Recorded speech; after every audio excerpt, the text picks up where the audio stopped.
Welcome to our travel channel, and in this episode we show you the highlights of our 22-day trip to Borneo.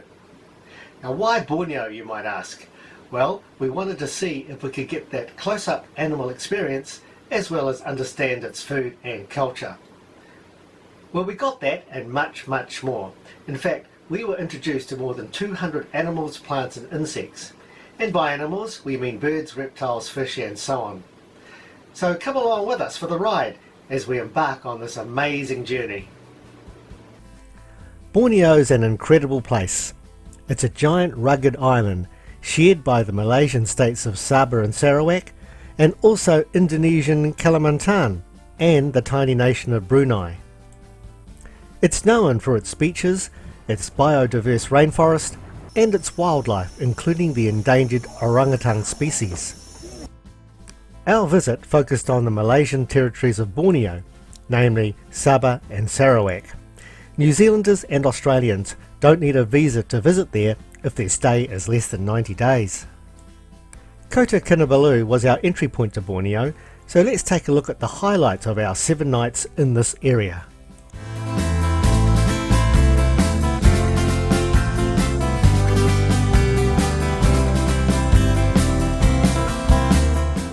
Kota Kinabalu is called KK by the locals and has a population of 450,000. It has a compact CBD, which means you can walk it out in a couple of hours. Being a seaport, there's lots of interesting things to see and do. We just love the food there, and if you want to try something really different, there are specialty food restaurants in the famous Gaya Street. Some of these popular and famous restaurants, however, are not for the faint-hearted. Intestines. Yum. I'm really going to enjoy this, Sandy. Good. But seriously, we love the food in Borneo. It was much better than anywhere else in Malaysia, and more about that in an upcoming episode. Not to be missed are the various wildlife river cruises available. We went on 2 of them, and in the evening we were treated to light displays by the firefly insects. Our boat driver is calling the fireflies. It's an amazing experience as the fireflies flash around you and even land on you.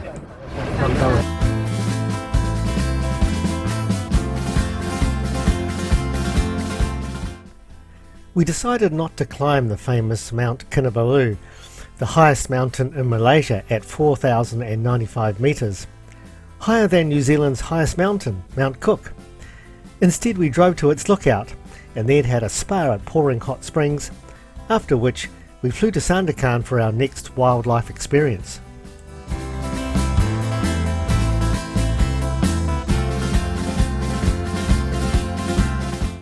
We overnighted at one of the Turtle Island conservation reserves, got our turtle fix, then went to the Kinabatangan River Lodge for the next 3 days.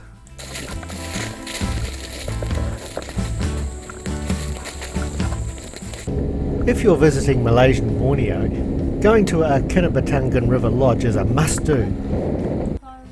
It was here that we got our close encounters of the plant and animal kind.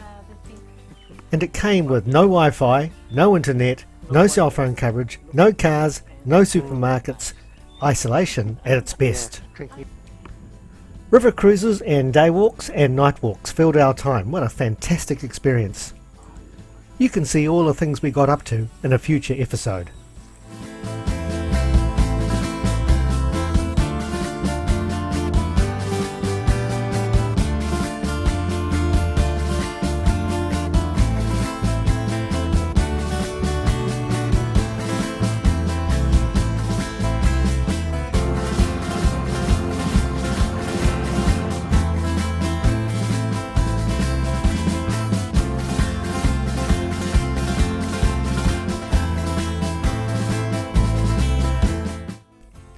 Next we headed down to Sippel for a couple of days, to the orangutan and honey bear sanctuaries. It was pretty special to have an orangutan walk right past us. The honey bear sanctuary was just across the road from the orangutan sanctuary. About 30 kilometres down the road was the proboscis monkey sanctuary. After visiting Sippel, we flew to Kuching via KK.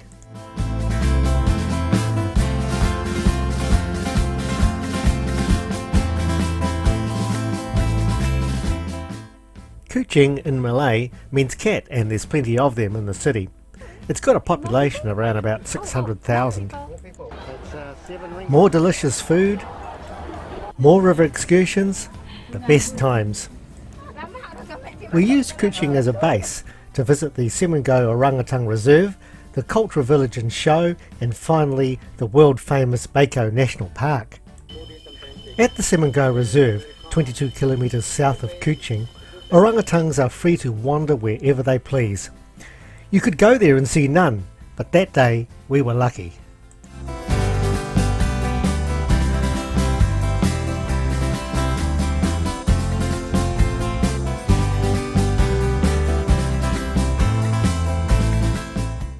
"36 kilometres north of Kuching is the Cultural Village, well worth a visit. Here we attended a show and visited all of the attractions. One of the residents even put on a special show for us.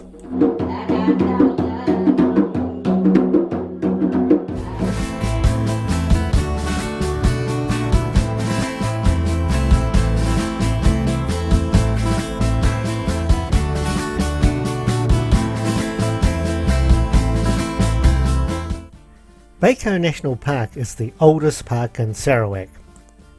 It's home to the 150 endangered proboscis monkeys, and also the not so endangered macaque. Borneo contains every type of vegetation to be found in Sarawak. There are also numerous walking tracks in the area as well. We're lost. No, we're not. Are we? No, we're not lost.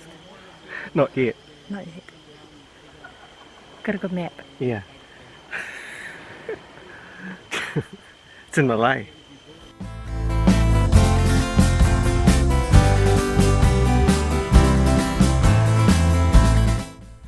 It's been a tough job pruning all the hundreds of things we did in 22 days down to a 9-minute video.